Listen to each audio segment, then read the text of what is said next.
My name's Stephanie, I'm in my 30s, and I'm from Pasadena, California. I only mention that because, as a listener, I find it super annoying when people don't make it clear who they are at the start of their stories. In the spring of late 2017, I've been living with a girl named Lyra for 2 years, and she was easily one of the most chill roommates I'd ever had.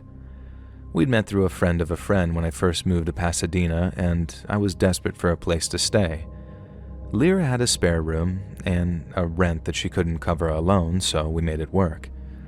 At 26, she was only a year older than me, but she had this sort of worldliness and maturity that made our cramped 2-bedroom apartment feel more like a home. She was an artist in her spare time, and she was a good one too. She was always drawing things in her little sketchbook, birds or vines or pretty spiraling shapes, and she was just as creative when it came to home decor. She wasn't a huge party animal either, which was nice because my job at a coffee shop involved waking up at 5:30 in the morning, and I'd keep the coffee pot warm for her in the morning before I headed to work. It was simple, comfortable, like we'd figured out some unspoken rhythm. Then one day, in April of 2017, she sat me down at our kitchen table and told me that she was going to Bolivia for 2 weeks. Her eyes had this spark about them as she mentioned something called an ayahuasca retreat, like she was already halfway there. I didn't know what ayahuasca was at the time. It sounded like some kind of yoga thing, so I just sort of smiled and said it sounded amazing. Then, around a week later, she packed her things and off she went. I wished her safe travels, waved from the window, and figured that she'd return with some epic stories and maybe a kooky souvenir or two. That night, I was alone in the apartment and I googled ayahuasca and learned it was a kind of hallucinogenic tea used in rituals down in places like Peru or Brazil. People drank it with shamans, puked their guts out, and then saw visions of gods or demons or whatever else lurked inside their minds. Users claimed it was supposed to crack you open or release your soul among dozens of other very grandiose statements. And that wasn't my kind of scene. I liked my reality unscrambled and my feet planted very solid on the ground. But for Lyra, it must have sounded like the adventure of a lifetime.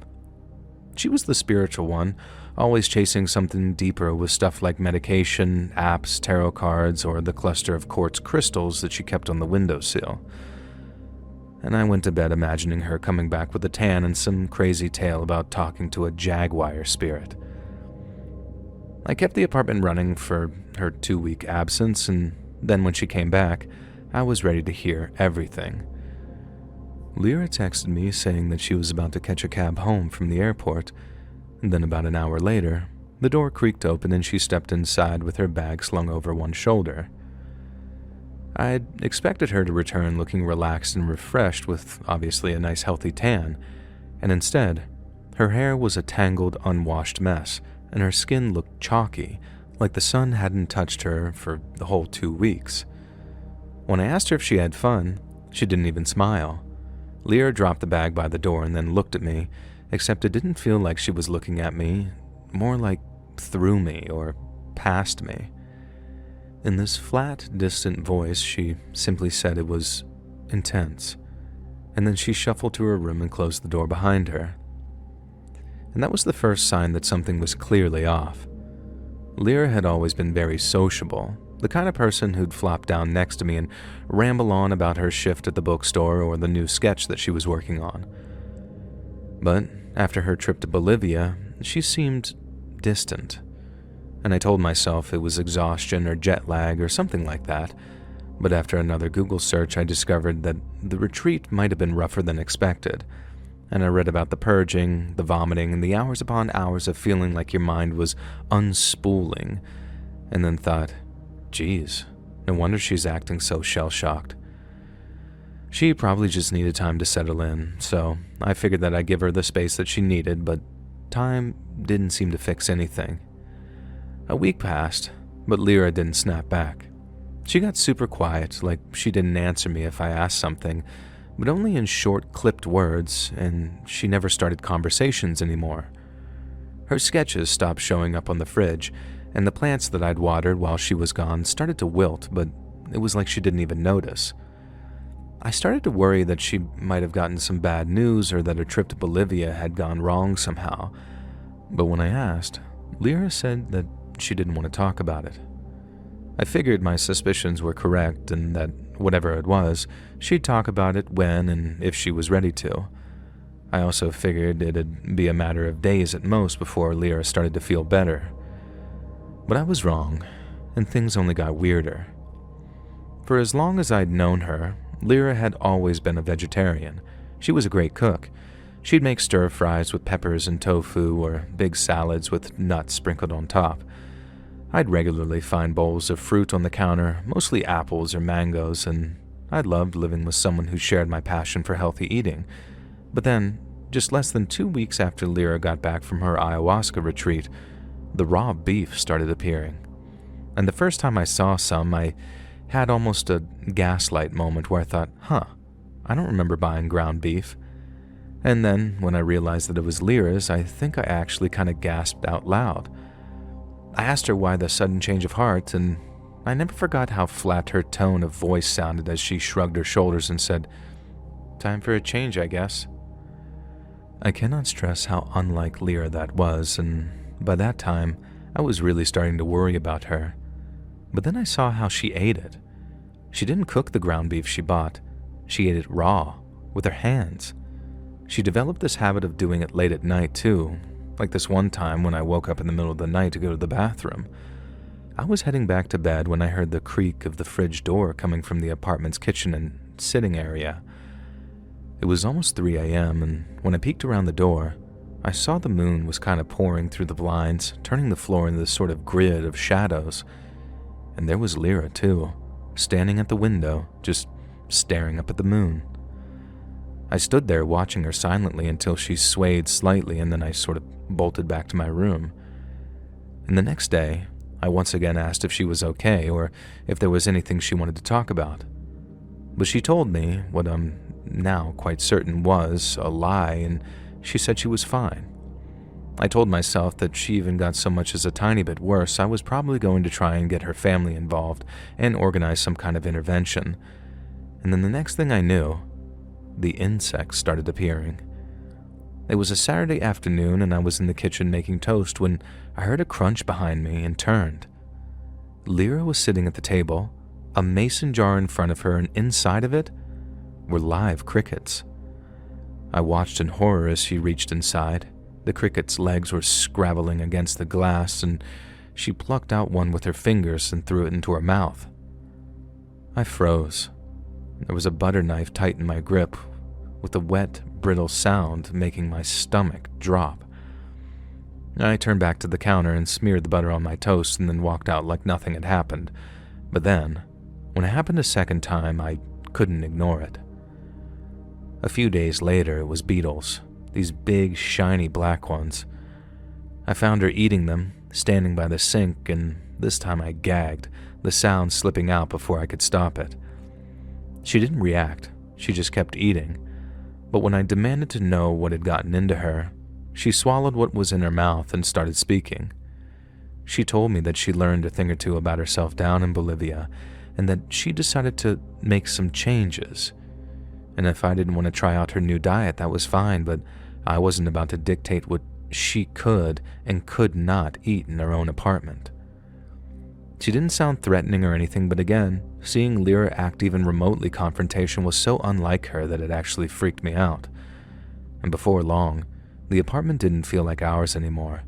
It felt like hers, like she'd claimed it.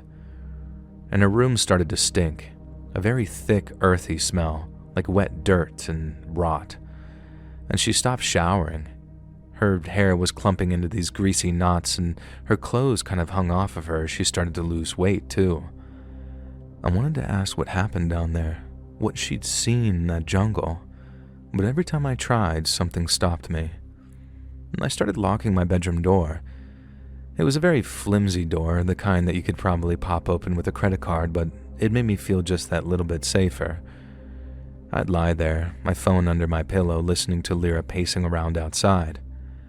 Work became my lifeline.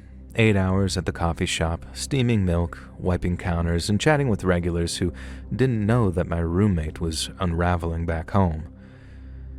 Then, come the end of the day, I'd linger after my shift, nursing a cold latte and delaying the walk home, but I had to go back eventually. And when I did, there she'd be, sitting or standing by the window and either waiting for or staring at the moon. The next thing I remember is how she started covering up all the mirrors one day.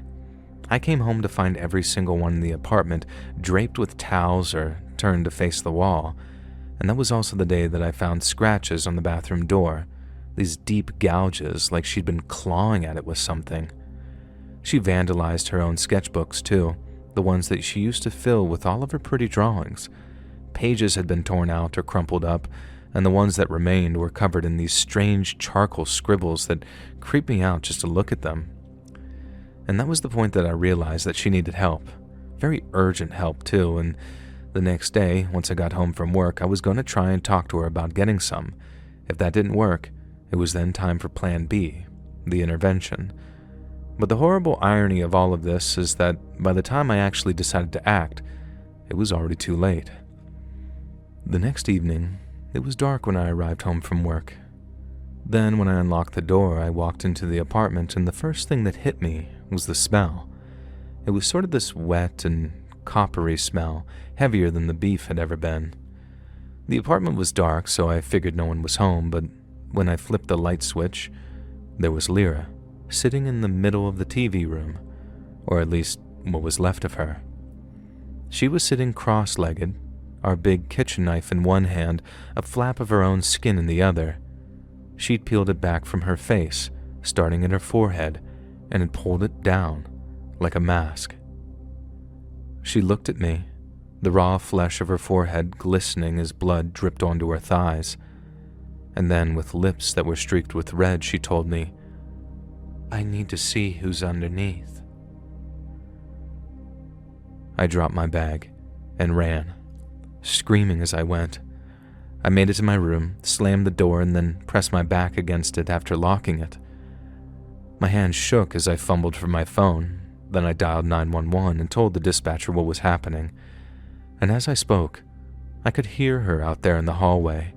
That knife sounded like it was scraping against something, and she was muttering louder and louder, and then it stopped, replaced by a low, keening sound, like she'd finally realized what she was doing, or had only now just started to feel the pain of what she'd done to her face. I slid down on the floor, my knees pulled up with my finger in one ear and the dispatcher in the other, and just waited. I was shaking, but thankfully the cops got there fast. I heard the front door burst open as a boot hit the frame, and then after the distinct sound of the two cops shouting some commands, I heard this feral, inhuman snarl before the slap, slap, slap of bare feet on hardwood floor. There was another shout, a command to stop, and then 2 shots, sharp and loud. The shots were terrifying, but the silence that hung in the air afterwards was somehow even worse. By the time I unlocked the door, 2 EMTs were zipping Lyra up into a bag. Her face, or what was left of it, was turned toward me with one eye still open, cloudy and still. One of the cops asked if I was okay. I nodded in the moment, but I wasn't. I was more shaken up than I'd ever been in my whole life. I didn't stay. I couldn't. I grabbed my keys and my phone and drove to my friend Mia's place across town. She opened the door in pajamas and took one look at me and pulled me inside. I crashed on her couch and then told her everything in bits and pieces. My friend didn't say much. She just gave me a hug and handed me a blanket and let me sleep after assuring me that everything would be fine. A few days later, once the cops finished with the scene, we went back to the apartment. Me, Mia, and her boyfriend in the latter's truck. And we packed all of my stuff up in under an hour, and the landlord didn't fight me when I broke the lease. He'd already seen the bloodstains on the hardwood. I live with Mia now. Her spare room is small, just a twin bed and a dresser, but it's mine. And sleep was very tough for a while. I'd have nightmares about Lyra, crickets and beetles crawling out of her open mouth before her whole face split open, and I'd wake up sweating, and then lie there till the sun came up, wondering what she saw in that jungle and what she brought back with her. The cops called it a psychotic break and blamed the ayahuasca. I read for myself that it happens sometimes, and I guess it does make sense. But there are times at night that I still keep the lights on, and I still lock my bedroom door, and I still check the mirror before I sleep just to make sure that it's still me looking back.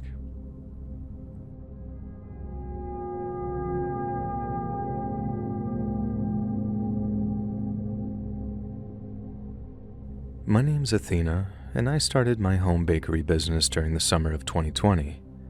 I was furloughed from my job, and the boredom was killing me, so I took up baking as a way of keeping myself occupied. It was definitely a way of managing stress too, because I always made way too much for one person. But then delivering baked goods to family and friends always made for a great excuse to get out and stretch my legs. Whenever they gave me compliments on the things I delivered, I figured they were just being kind and showing gratitude. But when one friend told me that I could potentially earn money by turning my baking into a lockdown side hustle, I got to thinking. And at the time, the kitchen in my apartment was tiny, with the counter barely wide enough for a cutting board, but I made it work. I set up a few social media profiles, uploaded a dozen photos of my best brownies, blondies, and pies, and then asked the right people to share my page for the maximum audience. Part of me believed that there was no way that it would take off, not with all the super fast delivery services that people could use with just a few taps on their phone. But I was wrong, majorly wrong, and I discovered that in a world of faceless online middlemen offering discounted merchandise made half the world away, there was a huge demand for locally baked bread, cakes, pies, and pastries. The first week was slow but promising, and the easy scheduling helped me figure out the best methods of running my kitchen. But then over the week that followed, word of mouth and grassroots advertising resulted in my orders doubling, then tripling, then almost quadrupling over the course of 8 very productive days. And by week 3, I was having to place potential customers on a waiting list because my whole schedule was filled with either prep, proofing, or baking. And I'd gone from bored out of my mind to barely having a minute to myself. But busy hands meant happy hands, especially once all that extra cash landed in my pocket. I liked making the extra cash, and I liked having something to keep me from going crazy. But I quickly realized that I loved baking and running my own business more than anything I'd ever done before. Each and every day, my apartment was filled with the warm, yeasty scent of rising dough, baking bread, or caramelized sugar. Then, unlike my job in corporate, I got to see the results of my hard work right there in front of me, while the enthusiasm my customers exhibited was satisfying in ways that I never thought possible. 2 months in, I did a little calculating and realized if I worked on a 6-day schedule and raised my prices by just a small percentage, I could actually quit my job and bake full-time. Well, long story short, that's what I did, and for just over a year following, I was happier and more fulfilled than I'd ever been in my entire life. But then, right when everything was going smoothly for the first time in a long time, the fire came. It was the middle of the night in October of 2021, and I was dreaming of sourdough starters I had bubbling on my counter when the fire alarm suddenly woke me up. I fumbled for my phone just as I smelled burning, and then seconds later, I saw black smoke curling under my apartment's front door. I grabbed my shoes out of instinct, but I was so scared that I didn't bother putting them on. I ran barefoot into the smoky hallway and then stumbled out onto the street, coughing as flames licked up the side of the building. And by morning, the section of the building containing my apartment was a charred ruin, with blackened beams jutting from scorched brickwork that still dripped with hose water. And everything I owned was gone. My mixer, my baking sheets, my clothes, my books, all burned or soaked beyond saving. And I stood there in the dark of the early morning, clutching my phone and shoes, and wondered, what the hell was I going to do? But as usual, Mom had a solution. She lived in the same split-level house up in Somerville that I'd grown up in, one with faded yellow siding and a well-tended front yard. And the guest room still had my old twin bed, and she told me that I could stay as long as I needed if it meant finding the right apartment. We'd already talked it over, and I'd mentioned how if I found somewhere with a large and well-equipped kitchen, then there was potential for a huge increase in turnover when it came to my baking business. I was grateful for her patience while I rebuilt, so after picking up baking supplies and a few home essentials, I got back to work. Customers didn't care where I baked, so long as the bread was good. They'd pull up to Mom's driveway, I'd hand over their orders, and life kind of limped along. But I couldn't stay forever. I needed a place of my own, somewhere central enough that clients from across the city could reach me, with a kitchen big enough to handle my growing business. And I spent weeks hunting, sitting on my mom's couch, laptop balanced on my knees, scrolling through listings until my eyes literally hurt. Some places were too small and others were just too far out, and a few were perfect but priced beyond my reach. Then one afternoon, as rain was tapping against the living room windows, I found it, a listing for a place on Mount Vernon Street, just north of Boston Common. I knew that area from my teenage years when I had a job slinging pizzas at a joint on Charles Street. Mount Vernon Street was elegant and historic, lined with brownstones that glowed red-brown in the sunlight, and some had balconies with curling ironwork and others had wide windows that caught the last of the day's light. I loved it, and it was a major step up, a neighborhood that breathed old wealth and quiet pride, while the listing offered 2 floors, full amenities, and rent that didn't make me flinch. There was, however, a catch, a single line tacked on at the end. Potential tenants must be prepared to follow a strict set of terms and conditions. And I assume it was just standard stuff. No parties, no smoking, maybe a ban on pets, and that was all fine by me. My life was flour, ovens, super early mornings, not late-night chaos, so I called the number just minutes after spotting the listing. A woman answered. Her voice was very polished, and then after confirming I was calling about the apartment, she went into a big explanation. And after introducing herself as Evelyn, she explained that the house belonged to her family, who were looking for a tenant to share with her elderly cousin, Ethel, who had some rare condition that kept her frail and confined. I'd have the first 2 floors to myself, including a kitchen, a living room, and a bedroom, but the 3rd floor, where Ethel lived, apparently was a no-go zone.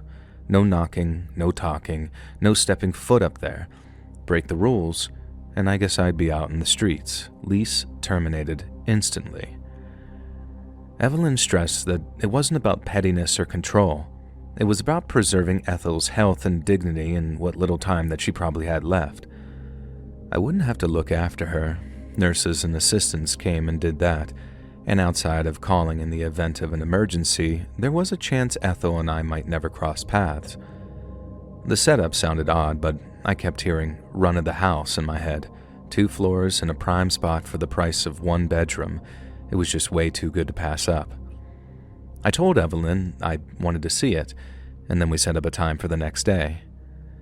When I arrived, the house was even more than I'd pictured it.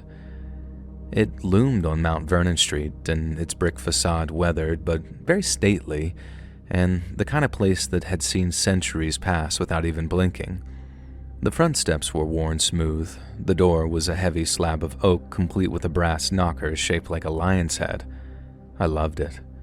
And inside, the first floor opened into a wide living room, a fireplace dominating this one wall, its mantel carved with vines that looked older than the city itself, and the rest of the house was just as opulent. But when I saw the kitchen, that's when I fell in love. It was a dream, spacious, with a gas range, a butcher block island, and cabinets that stretched to the ceiling.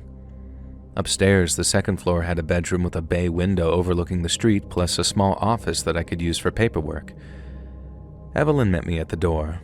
This very thin woman with a flash of white hair and a face etched with very stern lines, and she didn't smile, but she didn't glare either. She let me through the house, her steps very slow, very measured, asking about my plans. When I mentioned the bakery, her eyes kind of softened, and she seemed relieved that I wasn't looking to turn the place into some kind of party house. I signed the lease that afternoon, Evelyn handed me the keys, repeated the rules about Ethel, and then left me to settle in. The first few weeks were good. Better than good, even. I had the kitchen set up, my mixer was humming on the island with flour dusting the counters as I worked, and the house was quiet, but I relished that, and sometimes I'd even forget that Ethel was even there at all. I heard her once, maybe 2 weeks in, a wet, rattling cough that drifted down from the third floor, and it kind of startled me, the sound cutting through all that stillness, but I just sort of brushed it off. She was sick, and that's why the rules were there. And after that, I barely thought about her. My business occupied my mind almost constantly, and before long, the house felt like it was all mine. At least until I started to feel sick too. It came on kind of slow, a tiredness that slowly settled into my bones. I'd wake up sluggish with my legs feeling heavy, and no amount of coffee seemed to shake it. I blamed the hours, kneading dough at dawn, baking through the afternoon, packing orders late into the night. But even after I scaled back my operation to give myself some rest, it seemed to get worse. I'd end up napping on the couch, the oven timer ticking in the background, but I'd wake up even more exhausted than before. My jeans were starting to loosen around my waist, and my face started looking sharper in the mirror as the weight melted off of me. And I told myself it was stress, the months of grind and stress just catching up with me. But then my hair started to fall out. I'd find clumps in the shower, dark strands clogging the drain, more tangled in my brush each morning.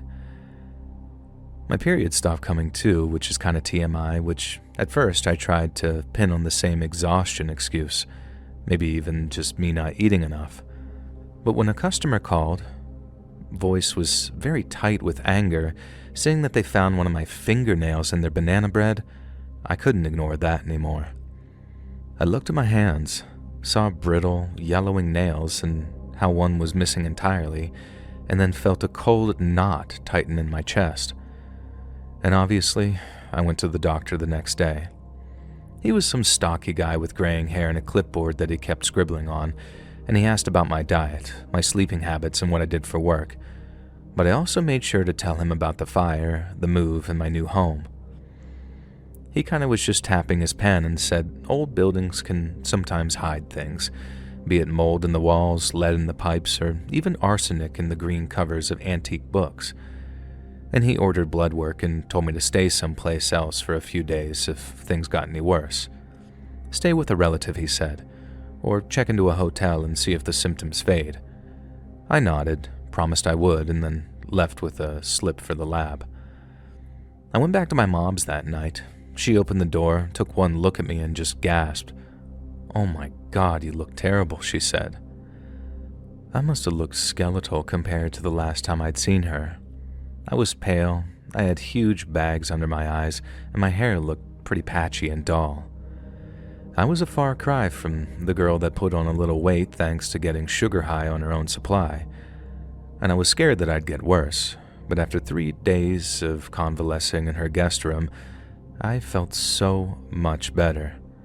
The nausea lifted, and when my strength crept back, I called Evelyn and told her I thought something in that house was making me sick. And she expressed her sympathy, but there was this very strangeness to her voice. She reminded me of the lease, how breaking it without proof would mean lawyers and fees. Subletting was an option, and she was more than happy to consider a doctor's opinion, but at the end of the day, we had an agreement. I should have stayed away. I know that now, but I loved that place so much that I talked myself into going back, just for one more night. I'd test it, prove it was the house, and if I felt worse, then I'd know for certain that I needed to leave. I drove back to Mount Vernon Street, and then the moment I stepped inside, the air had this very stale, heavy, with a sort of faint metallic quality that I'd never detected before. I told myself it was some kind of cleaning product Ethel's nurses had used, and now I think I know different. Stale air and chemicals or not, I resigned myself to stay at least one night, so I set my bag down and started a batch of dough to keep my hands busy. But by the evening, the nausea was back. I knew then that I'd be leaving in the morning for certain, but I was so exhausted that I thought driving might be dangerous until I'd slept and there was daylight. So I climbed the stairs to the second floor, feet dragging with each step, when suddenly I heard the sound of singing.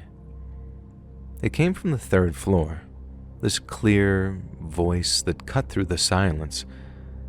But it wasn't the voice of an old dying woman. It was young, alive, sounding out a melody that I didn't recognize. I stopped at the bottom of the stairs, my breath catching as I listened.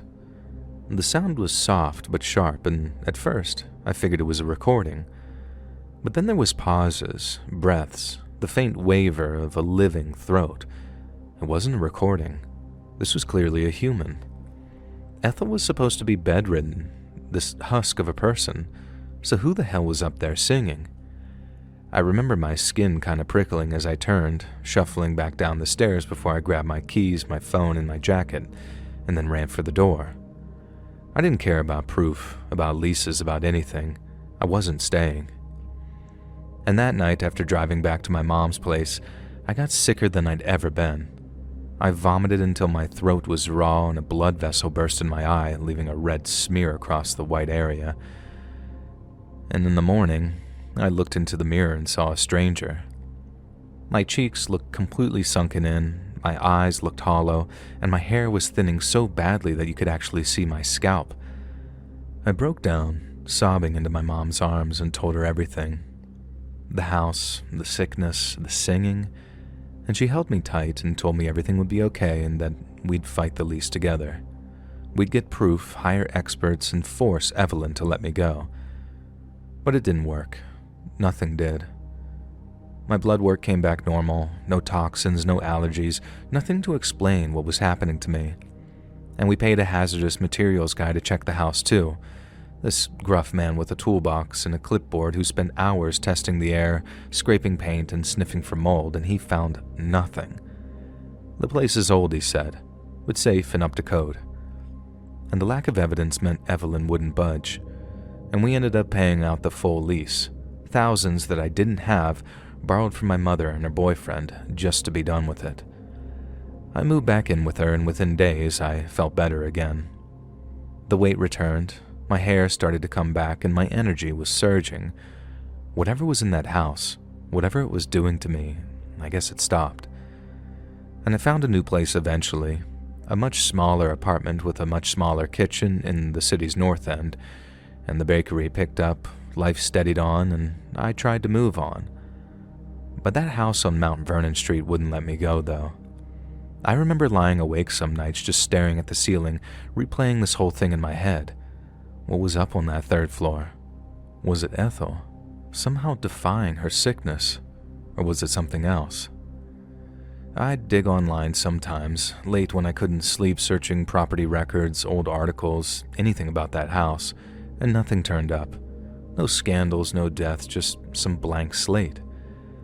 And the house just stood there, smug and silent, hoarding its secrets from me. And a few months back, I drove by the house. I remember it was a cold January evening and I was in the area for a delivery. I don't know why I did. Curiosity maybe, or possibly out of some unconscious desire to face it. And the house looked the same, the brickwork glinting faintly in the early dusk, with its windows dark and still. And I parked across the street. My engine was just idling, and I sat there watching.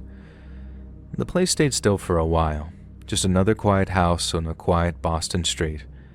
And then suddenly, I saw a shadow, quick and thin, pass by a third-floor window.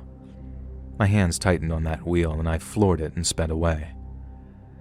I don't know what happened in that house, and I don't think I ever will either, but it wasn't my imagination. Something was wrong there, something that latched onto me and only let go when I fled. I'm safe now, happy even, but memories of what happened in that house back there still linger with me, and as long as that mystery persists, I don't think I'll ever be able to fully let go.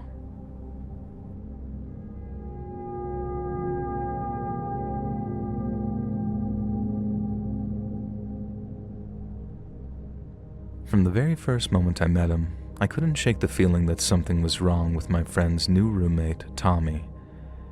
It was late summer, and my friend Danny had just moved into a cramped 2-bedroom apartment off campus. The building looked like it hadn't seen a fresh lick of paint since the 80s, and the stairwell smelled bad, and the hallway carpet was stained. But considering the rent and the proximity to campus, it was quite a find considering he needed nothing more than a place to sleep and study. I went over to help him unpack, hauling boxes up the creaky stairs with my shirt sticking to my back, and that's when Tommy appeared. He was leaning against the kitchen counter. His arms were crossed and he was just kind of watching us. He was a big guy, very wide too, with dark hair that hung just past his ears. Danny introduced me. "This is Tommy. He's cool, just quiet." Tommy nodded, a quick jerk of his chin, but he didn't smile, and he didn't say a word. I remember forcing a smile, mumbling hello, and went back to helping Danny move his stuff in. But I didn't like the look of him, and that never changed. Later, when we were alone grabbing pizza in the car, I brought it up. "Your roommate's kinda off, man," I told him. But Danny just laughed, in that loud, careless way of his. "Oh, Tommy's just not a big talker is all," he replied. "I mean, I guess he's a little weird, but who isn't?" He had a point, but I still wasn't sure. Something about Tommy just didn't sit right with me. But Danny was my best friend, and I didn't want to pester him over what amounted to just a gut feeling, so I let it go. And okay, time for a short history lesson before we keep going. Danny and I went way back, all the way to high school, and for as long as I'd known him, he was the kind of guy who could sleep through a tornado. Then, since this all happened before super loud cell phone speakers were a thing, cell phone alarm clock functions were nothing more than tinny two-tone beeps looping over and over. "Well, what about the vibration function?" I hear you ask.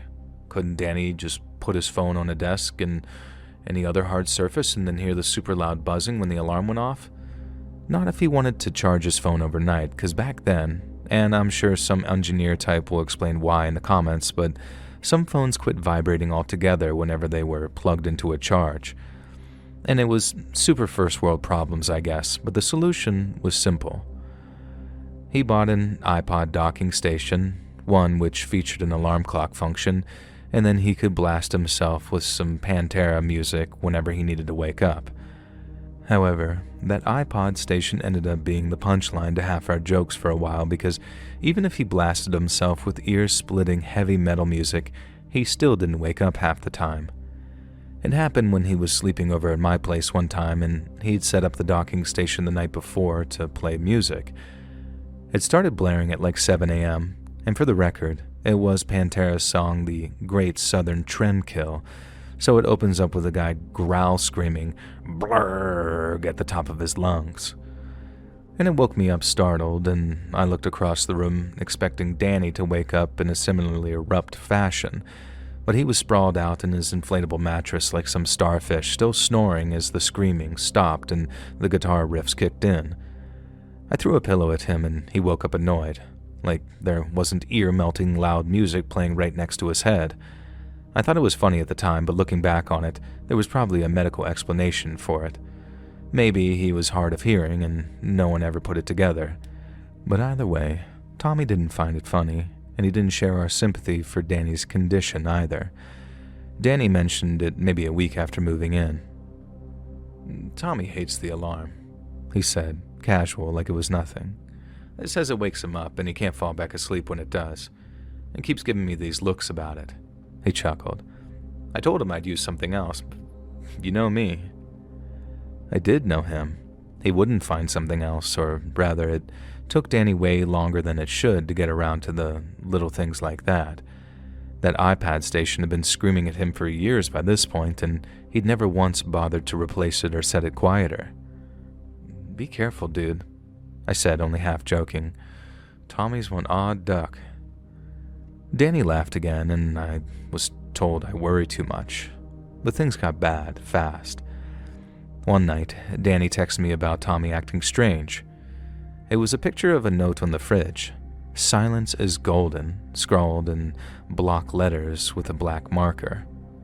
Dude's got a flair for drama, Danny wrote, adding a laughing emoji. Then another time, he said Tommy had stood in the hallway outside of his room at night, not moving, just staring at the door. Caught him when I went for water, Danny texted. Freaked me out, but he just said that he thought he heard something. I told him to get out, find a new place at that point, to crash on my couch if he needed to. But he told me that things weren't that bad, especially not since the rent was so cheap. And I should have pushed harder. I should have shown up with a truck and dragged him out of there myself, but hindsight is always 20/20, I guess. It was a Tuesday when it happened. I hadn't heard from Danny all day, which wasn't like him at all because he usually sent me dumb texts that we'd crack up over later.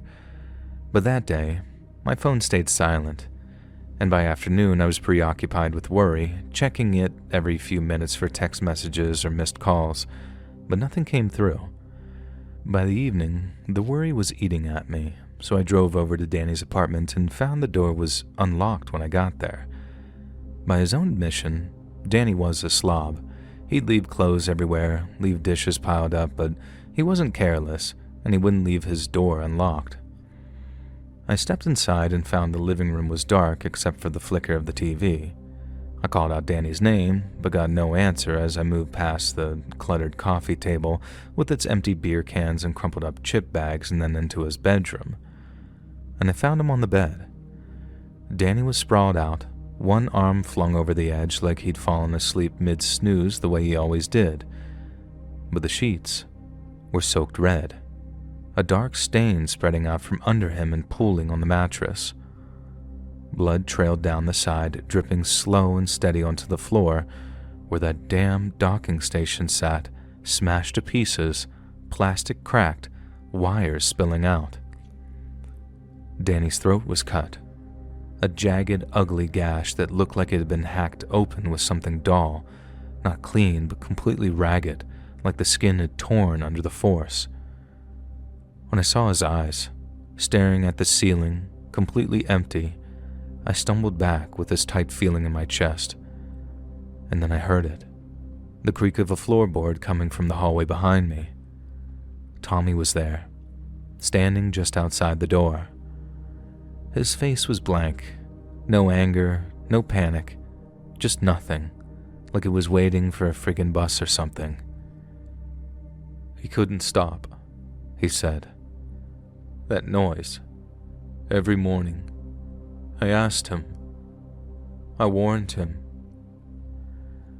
I froze, my brain screaming at me to run, to yell at him, to do anything, but my legs were rooted to that spot. He took a step closer, his shoes silent there on the carpet. I saw his eyes flick to the broken clock and then back to me. You heard it too, didn't you? He asked before saying, You know how it was. He took one more step towards me and I bolted. I don't remember deciding to, I just remember my body lunging forward and my shoulders slamming into the door frame before I slipped through. I hit the front door hard, fumbling the knob for a split second before it flew open and banged against the wall. Behind me, I could hear Tommy, not running but taking these slow, steady steps that echoed in the narrow stairwell. I made it to my car and my hands were shaking so bad I dropped my keys twice before I jammed them into the lock. I didn't look back until I was peeling out, and there he was, standing in the street, watching me drive off with that same empty look in his eyes. The cops picked him up later that night. I'd called them from a gas station a mile away, my brain so fried they had to keep asking me to repeat myself. They found Tommy in the apartment, sitting on the couch with the knife that he'd used to kill Danny sitting in the kitchen sink. He hadn't bothered to wash it. He didn't resist either, didn't fight. He just let the cops cuff him and take him away. They told me he kept muttering about the alarm, how it had to stop.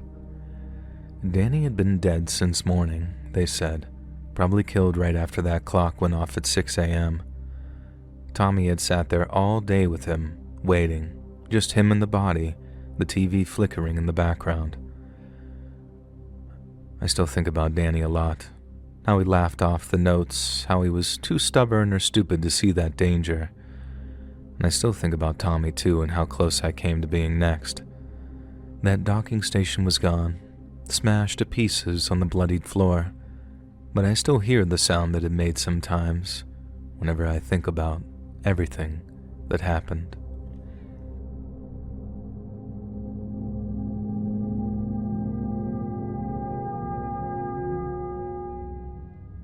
I had a weird childhood, so I was kind of a messed up kid. Not the kind that went out torturing cats or lasering ants to death with a magnifying glass. I wasn't that far gone. But me and my buddy Cooksey, we liked starting fires. It started small at first. We'd burn stuff in the alley behind his house, whether it was piles of dry leaves, old newspapers, or whatever else we could snag. And I remember the crackle of the flames, the way they danced over whatever we set on fire, and it really fascinated us. Then one day, we messed up big time. When we were 14, we torched a shed in some guy's backyard just to see how big the fire could get. We didn't mean for it to spread. We didn't mean for the wind to kick up and send embers flying into the backyard of the house next door, but they did, and they took off. By the time the fire trucks showed, half the block was swimming in a haze of black smoke, and we ran off, thinking that we'd gotten away with it, but it was just days before the cops came knocking on mine and Cooksey's door. We got arrested, dragged down to booking, the whole 9 yards. Then, after admitting what we did, and on account of our other run-ins with the law, we each got 9 months at a youth detention center, a fancy name for juvenile hall. Juvenile Hall, or Juvie as we called it, was rough as hell, believe it or not. The building was this concrete block in the middle of nowhere, surrounded by chain link fences topped with razor wire that was so sharp that it was shiny at night. And inside, it smelled like sweat, bleach, and something sour that you couldn't quite pin down. The walls were gray, and the lights buzzed constantly with this low hum that you never seemed to get used to. You'd wake up at 6, eat cold oatmeal for breakfast, and then it was either group exercise or group therapy sessions where they'd try to fix us. They'd feed us dinner, give us a little recreation time, and then it was lights out by 9 p.m. The other kids were a mixed bag. Some were okay, I guess. Guys I'd shoot hoops or trade snacks with, and a couple of them even became close friends. But then there were the other kids, the ones everyone else was afraid of.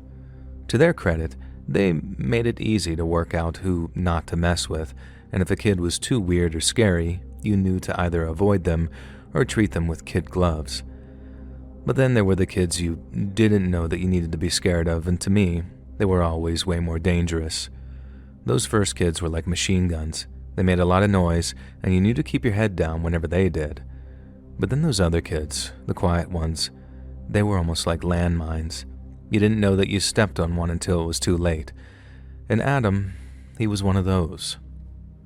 I got stuck with him as a roommate after about 4 months into my sentence. Our room was small, just 2 metal bunks bolted to the floor, a chipped sink in the corner, and a toilet that smelled bad no matter how much they scrubbed it. The window was little more than a slit way up high, letting in just enough daylight to remind you that the world was still out there. Adam showed up one afternoon escorted by a guard who dumped his stuff, a thin blanket and a plastic bag of clothes, on the bottom bunk. He was skinny and pale with greasy black hair that just kind of hung on his face and these dark circles under his eyes like he hadn't slept in literal years. He didn't look at me at first. He just sat there hunched over staring at the floor, and I figured he was either shy or scared like most newbies were. But I was wrong. I could tell that he was weird almost right away because he didn't seem to sleep much. The first night, I woke up to the bunk creaking as he shifted and caught him sitting upright, staring at the wall all wide-eyed in the dark. And I thought that he just had the new fish blues, same as most kids got on their first night. But as it turned out, that was just Adam. I don't think he got more than a couple of hours of sleep a night, and it got so bad that it started to mess with my own sleep schedule. I'd lie there with a pillow wrapped around my head, trying to tune out the sound of him whispering things to himself in the dark. Hours later, I'd wake up exhausted with my eyes burning, and he'd be there, eyes completely fixed on that same spot with the same bloodshot, baggy-eyed stare. Adam wasn't the biggest fan of personal hygiene either, so much so that the room started to reek because of the stink that clung to his bedding. It smelled like sweat and unwashed skin mixing with the stale air, and I'd hold my breath whenever I walked past him just so I wouldn't have to smell it. One day, I couldn't take it anymore and I told him, "Dude, please, you gotta take a shower, I'm begging you, you stink, man." He didn't answer. He just slowly tilted his head like he was thinking it over, and then a few hours later he shuffled off to the showers.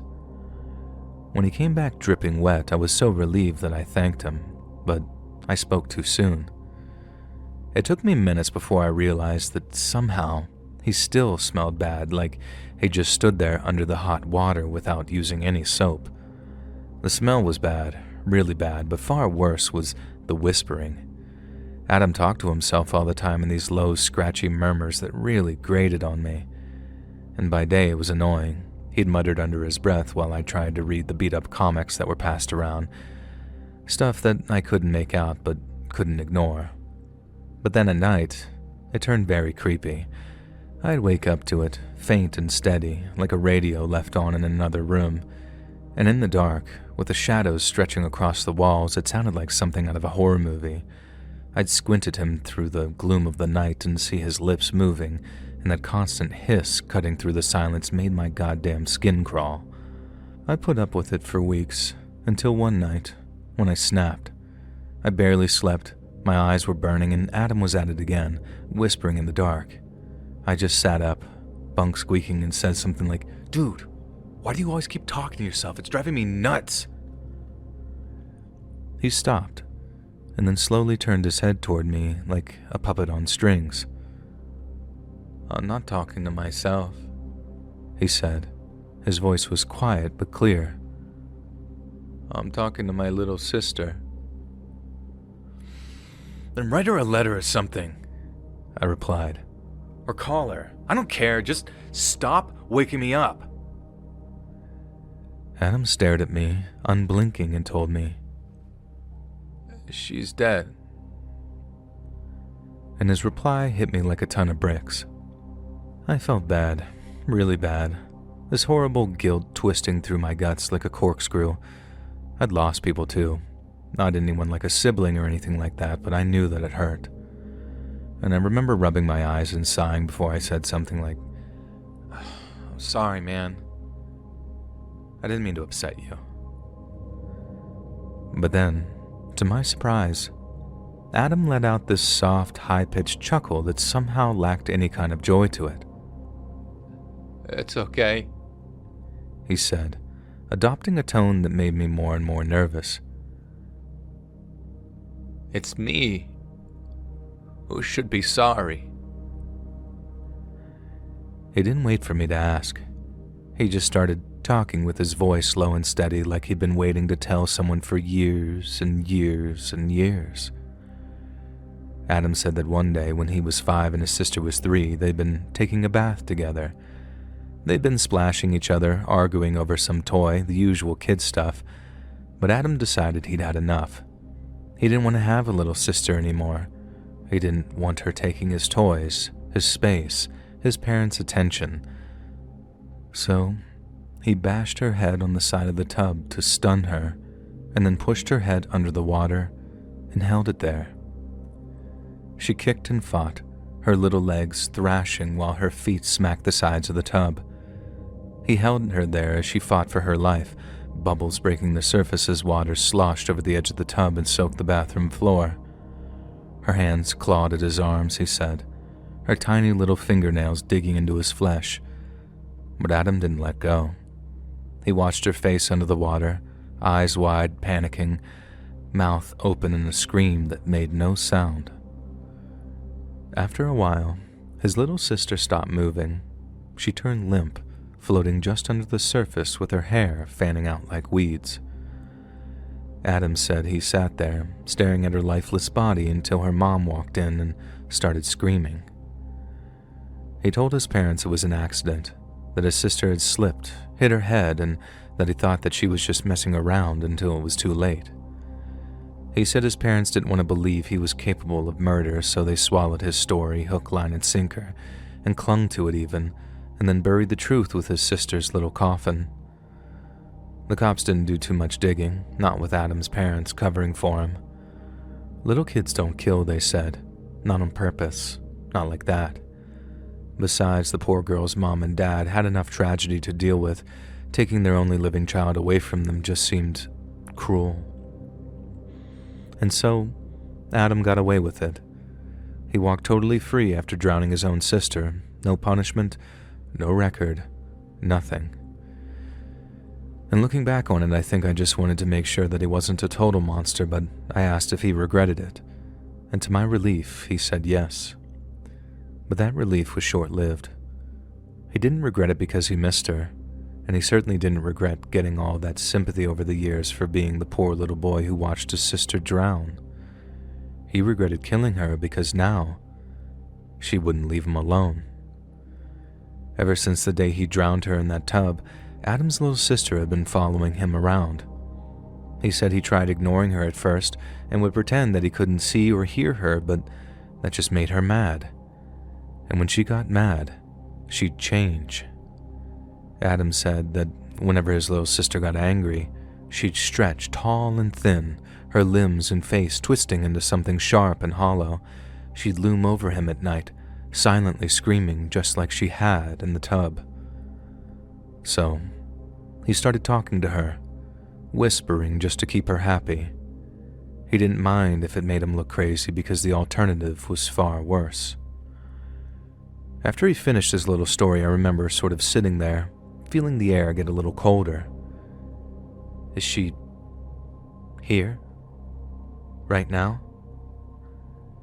I had to force the words out, and then, in response, Adam slowly nodded before flicking his eyes toward the corner near the sink, and my skin prickled, every hair standing up. I looked to the corner, but there was nothing but shadows along with the faint drip of the faucet, and yet, like I said, the air felt heavier somehow. I barely slept that night. I just lay there listening to him whisper again, only this time it didn't annoy me at all. It terrified me. The next day, I went to talk with a counselor named Mr. Davies, this big guy with a buzz cut who didn't take any crap, and I found him in the rec room, asked to talk to him in private, and then told him everything, from Adam's story about his sister to the way he whispered in the middle of the night. Mr. Davies listened with this real serious look on his face. Then, when I was done, he nodded and said he'd handle it. They pulled Adam out of the rec room later that day. He and Mr. Davies talked for hours. I don't know what was said, but a few days later, Adam was gone. We later heard that he'd been transferred out, shipped to another center somewhere up north, but there was never any official explanation from the staff.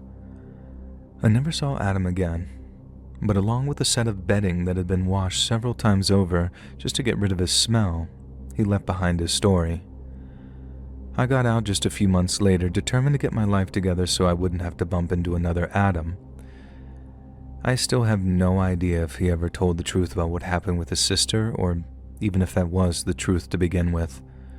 But if he didn't just make it up to scare me, if he really did drown her in the tub like that, then I'd hate to think that he's out there, free to walk among us, still hearing the whispers of his long-departed sister. Hey friends, thanks for listening. Click that notification bell to be alerted of all future narrations. I release new videos every Monday and Thursday at 9 p.m. Eastern Time, and there are super fun live streams where I scream about nonsense every Sunday and Wednesday night. If you got a story, be sure to submit them over at my email, letsreadsubmissions@gmail.com, and you might even hear your story featured on the next video. And if you want to support me even more, grab early access to all future narrations and bonus content over on Patreon, or click that big join button to hear about the extra perks for members of the channel. And check out the Let's Read podcast, where you can hear all of these stories and big compilations located anywhere you listen to podcasts. All links in the description below. Thanks so much, friends. And remember, the left lane is for crime.